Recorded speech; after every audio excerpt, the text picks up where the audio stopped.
Assalamualaikum warahmatullahi wabarakatuh. Selamat datang kawan-kawan semua di channel Riam Biru. Terima kasih banyak untuk kawan-kawan yang sudah berkenan hadir di channel ini. Apa kabar kawan-kawan? Semoga sehat selalu sekeluarga. Amin. Baik, kali ini ada satu cerita datang dari Mbak Yeti di Pasuruan.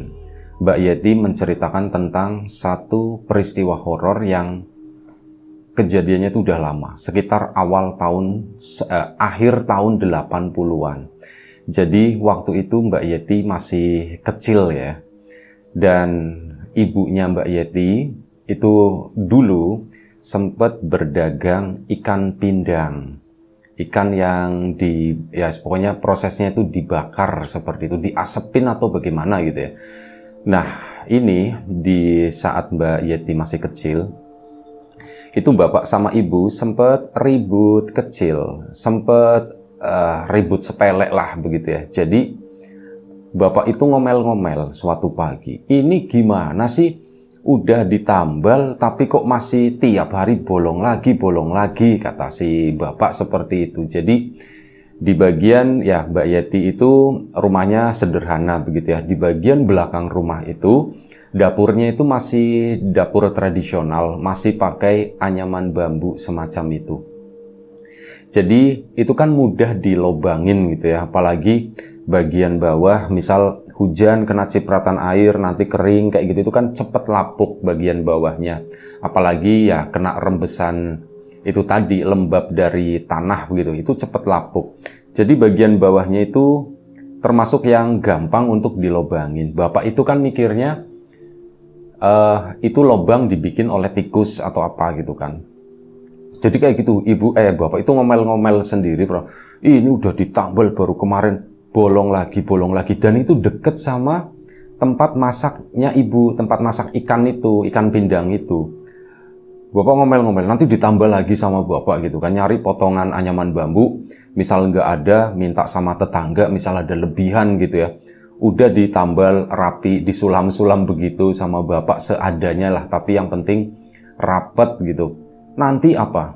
Besoknya itu kayak gitu lagi, lobang lagi. Sampai akhirnya bapak itu ngomel sama ibu, "Bu, gimana sih bu? Masa kalau malam nggak ngelihat ini yang ngelobangin siapa?" katanya begitu kan. Orang ibu nggak lihat, orang ibu lagi begini, sementara ibu itu biasanya itu mulai membakar itu tadi ikannya itu sekitar dimulai dari jam 12 malam, nanti selesai enggak tahu nyampe jam 3 atau jam 4 gitu ya. Saya sendiri enggak tahu prosesnya seperti apa gitu ya, tapi kurang lebih seperti itu. Mulai itu biasanya cepet-cepetnya itu jam 10, tapi umumnya biasanya itu sekitar jam 12. Ibu sorenya tidur dulu, nanti jam 12 bangun, baru itu beraktivitas di dapur sana, dan pagi-paginya itu nanti ada yang ngambil. Jadi begitu, bapak kan masa sih bunda ngelihat ini yang lobangin tikusnya yang mana gitu. Bapak jebakan tikus ya ndak punya, tahun segitu mungkin lem tikus juga masih jarang atau harganya mahal gitu ya. Bingung, sementara bapak sendiri itu juga bingung di situ. Ini bapak sendiri tuh ndak pernah ngelihat ada tikus di sini. Apa musang atau apa gitu. Jadi lobangnya itu benar-benar di bawah, itu di atas tanah di sana, kayak ya segede tangan segitulah. Bapak bingung, ngomel-ngomel sama ibu, tapi ibu ndak pernah yang membalas membantah omongan bapak itu, ndak pernah. Ibu tuh ya cuman diem aja, cuman bilang iya pak seperti itu. Sampai ya waktu pun berjalan kayak gitu terus. Ibu sekarang kalau misal lobang lagi, ya ibu alasannya begini. Pertama, Pak, orang ibu kalau misal kesini itu udah lobang sendiri, udah lobang. Kalau ibu bangun itu, berarti tikusnya tuh sore, pikir bapak itu seperti itu. Dan ibu pun akhirnya mengalah. Ya wis lah Pak, nanti kalau misal ibu ngelihat itu lobang, nanti tak tambah lagi, kata si ibu. Ya udah begitu aja. Dan bener dilakuin sama ibu, ditutup sama lempeng. Kali ini bukan pakai anyaman bambu, tutup lempeng, di dalamnya itu diganjel pakai batu bata gitu. Jadi lempengnya itu berdiri tegak ya, nempel sama itu, ya nutupin lubang itulah. Dan setelah itu, bapak itu nggak ngomel-ngomel. Nah, Mbak Yeti ini secara tidak sengaja itu pernah melihat pada, ya namanya anak kecil ya gitu ya, kadang malam bangun, ada bapaknya, ibunya itu nggak ada gitu ya, nengokin ke belakang. Bangun dia, misal jam 1 pagi, utuk-utuk ke sana, tuh nengokin ibu, oh ibu lagi bakar ikan gitu ya. Habis itu, oh ya sudah, karena ibunya udah ada, muncul perasaan tenang, Mbak Yeti pun balik lagi ke kamar, melanjutkan tidurnya. Dan sebelum kita lebih jauh dalam cerita, mohon izin numpang dagangan sebentar, numpang promo sebentar. Bawang gorengnya Wiji, bawang goreng renyah, kualitas premium, tanpa campuran apapun, digoreng sendiri ya. Pakainya bawang Brebes. Untuk kawan-kawan kemarin yang sudah sempat memesan, terima kasih banyak atas pesanannya. Dan mungkin untuk kawan-kawan yang belum sempat memesan atau ya udah lama nggak pesan lagi, bisa dipesan seperti biasa di bawah ini, ada di Shopee, Tokopedia, TikTok, dan nyaiwiji.com. Silahkan, terima kasih. Kita lanjut lagi cerita dari Mbak Yeti. Nah, ini beberapa kali dilakukan oleh Mbak Yeti. Malam-malam itu bangun, nengokin ibunya, memastikan ibunya itu masih ada. Jadi ada kekhawatiran kalau misal malam-malam bangun, ibu ndak ada, takutnya ibu tuh hilang, takutnya ibu tuh meninggal atau apa ya, perasaan kayak gitulah, takut-takutnya anak kecil kayak gitu ya. Itu bangun ditengokin ke sana, ditengokin ke situ. Nah, pada suatu hari Mbak Yeti sendiri tuh ndak inget waktu itu usia berapa dia waktu kejadian itu ya, tapi yang jelas dia itu masih kecil.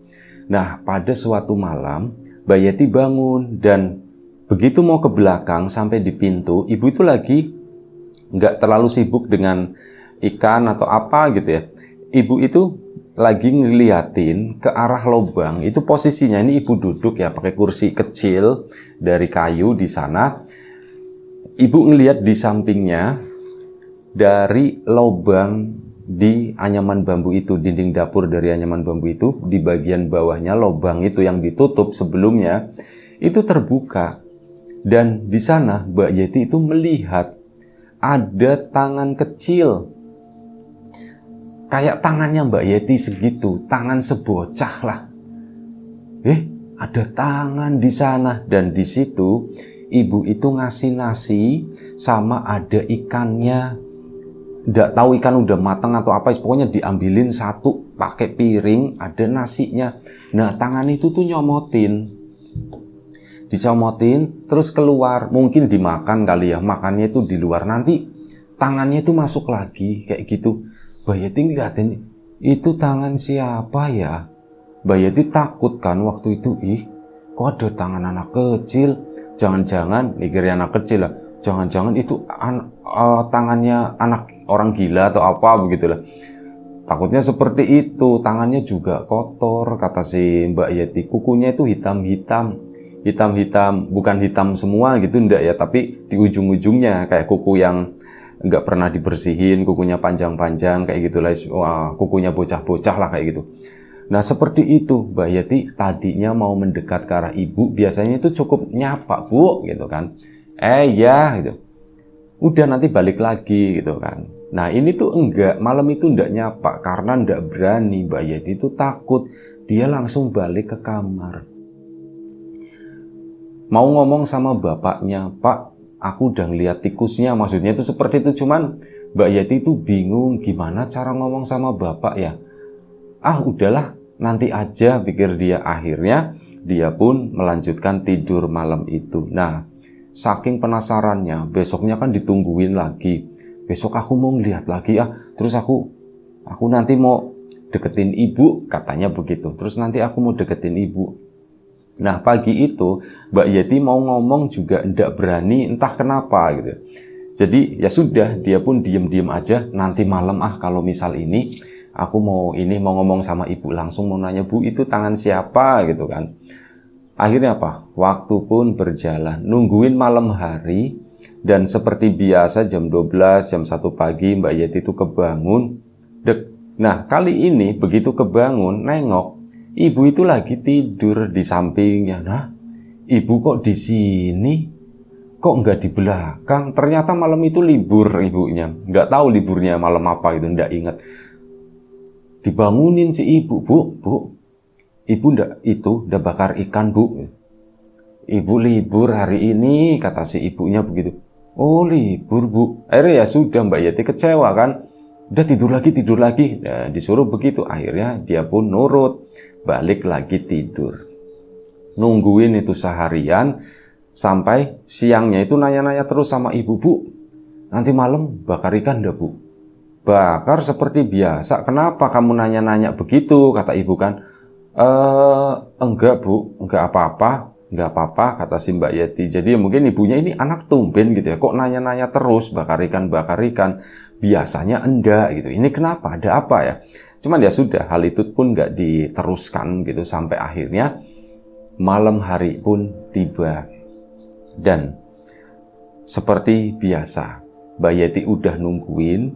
Waktu itu tidurnya karena kepikiran. Itu memang agak sedikit malam. Jadi sekitar jam 9 atau jam 10 dia baru tidur. Alhasil malam itu bablas. Aku ndak melewati momen itu. Dia tidur itu sampai pagi, sampai ibunya itu udah selesai, udah ubet-ubet gitu ya. Itu lagi ngeberesin, dan begitu Mbak Yeti bangun ke sana, lah ibu udah selesai. Melihat ke arah lubang di belakang, itu posisinya udah nutup lagi. Kecewa kan? Jadi 2 malam itu gagal. Pertama ibunya libur, yang kedua ini kesiangan, nggak sempat ngeliatin itu. Akhirnya ditungguin lagi, nanya lagi, Bu, nanti malam bakar ikan, Ibu nggak libur kan? Enggak, Ibu nggak libur. Emang kenapa sih gitu ya? Kamu dari kemarin itu nanyain seperti itu terus. Emang ada apa? Oh, enggak apa-apa, Bu, enggak apa-apa, kata Mbak Yeti. Udah, waktu berjalan lagi, singkat cerita, malam hari, Mbak Yeti tidurlah normal waktu itu, dan kali ini berhasil. Mbak Yeti itu bangun sekitar jam 12:30 atau jam 1. Nggak tahu lah, wis pokoknya tengah malam, kata Mbak Yeti. Dia terbangun nyari ibu. Ibu nggak ada. Kali ini tuh lebih bersemangat dari sebelumnya. Dia pun turun dari tempat tidur menuju ke area dapur sana. Saat berada di pintu antara ruang tengah dan ruang dapur itu, Mbak Yeti berhenti memastikan ke sana. Di belakang beneran tangan kecil itu tuh ada lagi tangan kecil itu. Bocahnya siapa ya yang dikasih makan sama ibu? Aku ke sana. Nah, akhirnya apa? Dia pun memutuskan. Sebenarnya awalnya itu sempat ragu, takut atau bagaimana. Kali ini pelan, Bu. Ibunya itu agak kaget waktu Yeti. Terus ibu tuh kayak mundur-mundur nutupin itu tadi tangan yang itu ya. Pindah posisi duduk lah. Yeti. Terus ibunya kan biasanya seperti itu. Gitu doang. Terus udah, nanti Mbak Yeti masuk lagi kan. Kali ini enggak. Mbak Yeti itu mendekat ke sana ke arah ibu. Jangan kesini-sini, kata ibu. Nanti kamu kena asap, katanya begitu kan. Di sini juga panas, kata ibu. Bu, itu apa, Bu? Itu tangannya siapa? Gitu. Bukan apa-apa, tikus, kata si ibu itu begitu jawabnya tuh. Tikus masa begitu, Bu? Masa tikus ada ininya apa ngambil nasi itu, Bu? Begini-begini kan Mbak Yati, cuman ya ibunya mungkin nggak bisa mengelak atau bagaimana, dan akhirnya apa? Sama ibu, si tangan tadi tuh kayak diteplak gitu. Mohon maaf, belibet. Kayak diteplak begitu kan, dan tangan itu tuh keluar seret dan berhenti. Bu, itu tangannya anak kecil, Bu. Itu siapa sih, Bu? Kok ibu ngasih makan malam-malam begini? Itu anaknya siapa, Bu? Mbak Yati nanya begitu. Bukan anaknya siapa-siapa, kata ibu, itu tuh tikus. Kata ibu bilang seperti itu. Kan tikus mulutnya lancip begini. Nah, itu kali ibu ngasih makan tikus, katanya. Iya, ibu ngasih makan tikus. Nah, akhirnya begitu. Ngomong seperti itu. Oh, tikus. Nah, di situ Mbak Yeti pun mulai kebawa. Oh iya, begini kayak tikus ya, Bu ya. Iya, memang tikus. Sudah sana masuk. Akhirnya Mbak Yeti pun masuk. Kali ini bangunin bapaknya. Pak, aku udah ngeliat tikusnya, Pak, kata si Mbak Yeti. Tikus, kamu lihat di mana? Di belakang, Pak, di dapur. Lagi dikasih makan sama ibu. Dikasih makan sama ibu? Iya, Pak, lagi dikasih makan sama ibu. Wah, bapak pun bangun gitu kan. Nah, begitu bangun, Bu, mana tikusnya, Bu? Katanya. Sama Mbak Yeti ikut ke situ. Apa Pak, tikus-tikus apa Pak? Orang ini tuh udah rapet. Lubangnya udah dirapetin lagi sama ibu, pakai papan diganjel pakai batu bata. Piring dan yang lain-lain itu pun udah bersih waktu itu. Dan itu memang piring, mohon maaf ya. Piring itu tuh kayak bukan piring bersih. Jadi sebenarnya kayak piring buat ngasih makan ayam atau apa kayak gitulah. Piring bekas gitu kan. Dan apa Pak, tikus-tikus apa? Ibunya pun bingung. Ini kata Yeti, tadi kamu ngasih makan tikus. Itu berarti tikusnya ke sini, kan dikasih makan sama ibu ya katanya. Pantesan ke sini terus. Iya Pak katanya. Nah, ketahuan kan, pantesan bolong terus ya ke sini terus tikusnya. Iya Pak, tapi kan ini udah ditutup rapet Pak. Kalau udah dikasih makan begitu, kan nanti tikusnya nggak minta yang aneh-aneh Pak, kata si ibu kan. Aduh gitu kan, ya wis kamu ini ada-ada aja kata si itu. Awas hati-hati nanti digigit kata bapak. Dan akhirnya udah Ti, ayo masuk lagi tidur gitu kan, tidur. Nah akhirnya mereka pun masuk ke dalam. Ibu juga jangan lama-lama di belakang. Iya Pak, ini bentar lagi juga selesai katanya begitu. Akhirnya sudah, bapak sama Mbak Yati pun masuk ke dalam rumah sana. Nah udah, keesokan paginya Mbak Yati itu masih kepikiran. Kayaknya yang aku lihat itu bukan tikus deh. Itu tuh tangan, tikus kan kata ibu ya. Nanti malam aku lihat lagi. Dan akhirnya apa? Singkat cerita aja, malam harinya lagi Mbak Yeti bangun dan menunggu waktu itu. Belum dibuka itunya. Cuman Mbak Yeti ngintip-ngintip begini terus udah balik lagi, balik ke kamar. Nanti turun lagi ke sana nengokin. Dan kali ini, begitu yang keberapa kalinya Mbak Yeti nengokin, lubang itu udah terbuka dan itu Mbak Yati memastikan itu bukan seekor tikus, itu adalah tangan anak kecil. Tangan anak kecil yang nyomotin nasi, nyuwil itunya, ikannya, kayak anak kecil lagi makan lah, tangannya masuk begitu, serep.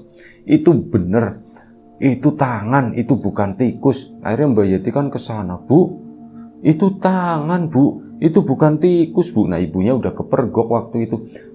Kata ibu begitu kan, udah jangan berisik kata ibu. Udah sana masuk lagi, udah bentar lagi juga selesai kata ibu. Mbak Yati pun masuk, cerita lagi ke bapak waktu itu, Pak. Yang di belakang itu aslinya bukan tikus Pak, kata Mbak Yati. Terus apa lagi, bapak itu udah ngantuk waktu itu. Yang di belakang itu tangan anak kecil Pak. Dan bapak melek gitu kan, tangan anak kecil. Iya Pak, ibu tuh ngasih makan anak-anak, tangannya kotor, kukunya tuh kotor, belum cuci tangan, kata Mbak Yeti. Kalau kata Bu Guru kan, sekolah kalau makan begituan kan harus cuci tangan dulu Pak. Itu tangannya belum dicuci Pak, kata situ. Bapak pun mulai berpikir, kamu beneran ya? Mungkin Bapak menganggap hal itu serius ya. Kamu beneran yang kamu lihat itu tangan bocah? Iya Pak, aku ngeliat tangan anak kecil Pak, bukan tikus, katanya. Bapak pun penasaran. Akhirnya apa? Bapak ke belakang. Begitu ke belakang, lubang itu udah ditutup. Ya ngomong sama ibu kan Bu, kata Yeti, ini itu tuh dia ngelihat katanya bukan tikus, melainkan tangan anak kecil gitu ya. Itu gimana Bu gitu kan. Ibunya pun diem aja. Mbak Yeti salah lihat kali Pak, namanya anak kecil, dia juga baru bangun waktu itu kan. Nah, di titik itu bapak mungkin pura-pura, ya sudah yuk masuk. Dan Mbak Yeti mungkin tertidur atau bagaimana ya. Hal ini diketahui Mbak Yeti itu belakangan. Jadi malam itu bapak melakukan investigasi, cuman ya nggak berhasil karena lubangnya udah ditutup, kegiatannya itu udah selesai. Baru keesokan harinya, bapak itu melakukan itu sendiri, investigasi sendiri. Begitu Mbak Yeti bangun, bapak itu ternyata nggak tidur, bapak melek. Dan Mbak Yeti turun, Yeti mau kemana? Mau ke ibu, bentar bapak ikut. Gitu. Akhirnya apa? Mereka berdua pun jalan ke sana, ke belakang. Begitu sampai di ruang tengah, lubang belum terbuka, cuman sepertinya ibu tuh lagi siap-siap. Ibu kayak lagi megangin piringnya, nasinya tuh nggak banyak, sedikit sama satu ikan, satu potong ikan. Ditaruh di sana, ibu mulai geser lubangnya, dan tangan itu tuh masuk, dari luar itu tangan itu masuk dan mulai nyomotin itu tadi. Bapak ngelihat, Mbak Yeti ngelihat, tapi apa? Pak, itu tuh Pak. Kata bapak begitu ya, jangan berisik. Kamu di sini aja ya, kata bapak gitu kan. Bapak mau kemana? Bapak mau keluar sebentar katanya. Oh, bapak mau kemana? Wis pokoknya kamu jangan ikut, kamu di sini aja. Iya Pak, bapak pun keluar, tapi keluarnya lewat pintu depan. Bapak muter ke sana, Mbak Yeti namanya anak kecil, ngikut dari belakang. Penasaran dengan apa yang mau dilakukan sama bapaknya. Bapaknya pun gak nyadarin hal itu. Jadi muterin rumah ke sana sampai ke belakang. Giliran udah deket, pojokan di situ, bapak itu tuh mau ngintip. Anaknya itu seperti apa? Anaknya itu kayak gimana gitu ya. Bapak itu ke sana, ke samping rumah, ke belakang di pojokan situ. Mbak Yeti begitu udah deket megang sarungnya karena takut. Bapak itu kaget bukan mau kamu dibilangin jangan ikut. Mbak Yeti pun takut Pak, aku takut kata si Mbak Yeti. Dan akhirnya apa, mereka berdua di sana sama-sama ngelongok ke belakang rumah dan kaget bukan main mereka. Ternyata itu bukan anak kecil. Itu adalah sosok yang gede banget kata si Mbak Yeti. Itu sosok, setidaknya Mbak Yeti itu melihatnya seperti itu. Itu sosok gede banget, mungkin orang dulu umumnya nyebutnya gitu. Itu adalah sosok genderuwo semacam itulah. Berbulu, rambut, lagi duduk di belakang rumah di sana. Tangannya itu masuk ke sana. Cuman apa? Tangan tadi ujungnya doang ya, mungkin kayak setengah lengannya gitu.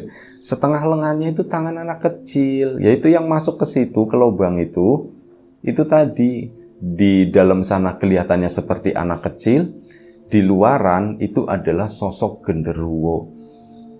Wah, itu apa ya Pak ya? Langsung kan Mbak Yati disuruh masuk sama bapak ke sana, ibunya itu langsung dipanggil, Bu, sini Bu. Nah waktu itu tangan udah nggak ada, loh udah nggak ada dan nasi itu udah habis. Iya Pak, Bu sini sebentar, penting itu ditutup dulu lubangnya. Akhirnya ditutup kan, grup sama ibu. Ibu pun datang ke arah bapak. Ibu disuruh, ibu sini katanya, ke kamar sebentar. Ngobrol lah mereka, Bu. Ibu itu ngasih makan apa? Ditanya sama bapak. Ngasih makan tikus Pak. Tikus apanya itu bukan tikus? Ibu diem aja begitu kan. Terus bapak pun akhirnya nanya. Sebentar, ini lagi kepikiran hal lain. Bapak pun akhirnya nanya, apa yang kamu lihat?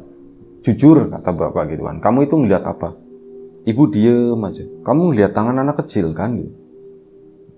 Ibu ngangguk waktu itu dan akhirnya sudah. Ibu ngangguk dan nah, Bu, bapak sama Yeti itu udah ngelihat langsung ke belakang sana Bu. Ibu pernah nggak ngelihat anaknya seperti apa? Ibu geleng gitu. Kasihan Pak, kalau malam itu suka minta makan, lapar katanya. Jadi aku kasih Pak, Ibu kasih. Iya Bu, Bapak ngerti gitu kan. Cuman tadi Bapak ngelihatnya itu bukan anak kecil. Yati ya? Iya Bu, itu bukan anak kecil Bu, itu gede. Mbak Yeti itu nggak tahu waktu itu istilah genderuwo atau apa ya.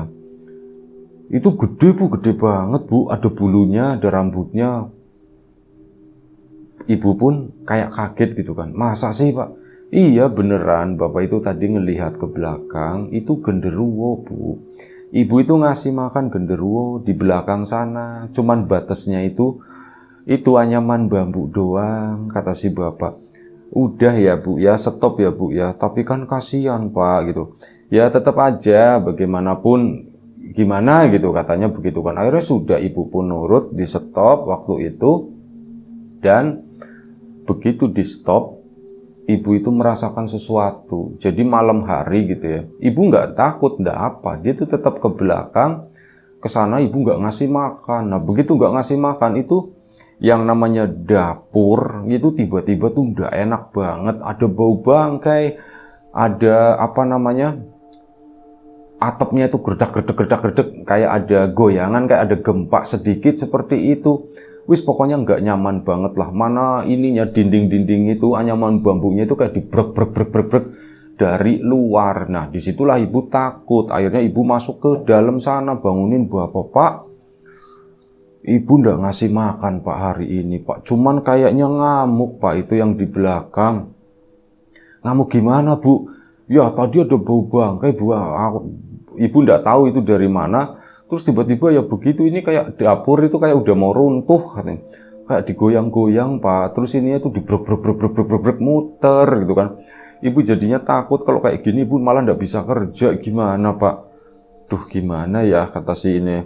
Ya udah tak temenin dulu bu, temenin. Akhirnya ditemenin sama bapak di sana melanjutkan pekerjaan hari itu. Sampai singkat cerita, Mbak Yati juga waktu itu bangun ya. Nah singkat cerita, udah malam harinya, keesokan harinya, bapak sama ibu itu ngobrol. Yang ngobrol sama kakek neneknya Mbak Yati juga ada kejadian seperti ini. Kalau kata kakeknya Mbak Yati, ya sudah, selama dia nggak mengganggu, ya ndak apa-apa gitu kan. Lagian nasinya juga nasi lebihan begitu kan. Ikannya juga bukan ikan, iya sih pak gitu kan. Memang nggak ada ruginya buat ibu daripada dibuang gitu kan. Jadi ya hitung-hitung kayak ngasih makan kucing lah, pikir si ibu. Ya udah ndak apa-apa begitu aja. Jadi ya kamu malam juga aman, kamu malam nggak digangguin apa-apa, ya udah ndak apa-apa terusin. Kata kakeknya begitu, dan bapak pun ya udah nggak ada pilihan lain. Akhirnya setuju, daripada bapak nemenin ibu malam-malam begitu ya. Siangnya harus pergi ke kebun, nanti malamnya begadang begitu kan, ya ndak enak. Akhirnya ya udah bu, dan hal itu akhirnya dilakukan sama ibu selama, ya ndak tahulah, Mbak Yeti juga udah lupa ya, nggak terlalu mengingat hal tersebut. Cuman yang namanya lubang di dinding bambu tersebut, dinding anyaman bambu itu ndak pernah bertambah besar, ndak pernah bertambah kecil, ya segitu-gitu aja gitu ya. Dan sepertinya seingatnya Mbak Yeti, ibu ngasih makan itu tuh sampai berbulan-bulan lah gitu ya. Lumayan cukup lama, dan sampai begini, sampai musim berganti kalau ndak salah. Jadi tuh ibu dari awal kemarau sampai ujung kemarau, giliran musim berganti, masuk musim penghujan, si sosok tadi itu ditungguin sama ibu, tapi tangannya itu ndak masuk. Beberapa hari begitu ndak masuk, dan lama-lama itu kayak menghilang dengan sendirinya. Ya itu aja cerita dari Mbak Yeti mengenai pengalamannya dulu di awal tahun 80-an sewaktu masih kecil. Jadi ada satu sosok yang kayak gitu, kalau malam itu nemenin ibunya meminta sesuatu di sana. Itu aja, terima kasih Mbak Yeti atas ceritanya. Kawan-kawan di rumah juga terima kasih banyak atas support dan dukungannya, apapun itu, kawan-kawan subscriber, kawan-kawan membership, kawan-kawan yang udah kasih support dalam bentuk super thanks ke Riam Biru, terima kasih banyak. Kawan-kawan yang udah ngasih like, udah nge-share ke yang lainnya, kawan-kawan yang udah ninggalin komentar juga terima kasih banyak. Kawan-kawan yang sudah memesan bawang gorengnya Wiji, tentu saja terima kasih banyak atas pesanannya. Untuk kawan-kawan yang belum sempat memesan, ditunggu tentu saja. Baik. Doa terbaik dari kami untuk kawan-kawan, semoga selalu diberi kemudahan dalam hal apapun, termasuk kemudahan dalam hal rezeki. Yang sakit segera diberi kesembuhan, yang sehat tetap dijaga kesehatannya. Baik, sampai jumpa di episode selanjutnya. Riam Biru, jaga kesehatan kawan-kawan tentunya. Sekali lagi terima kasih banyak. Assalamualaikum warahmatullahi wabarakatuh.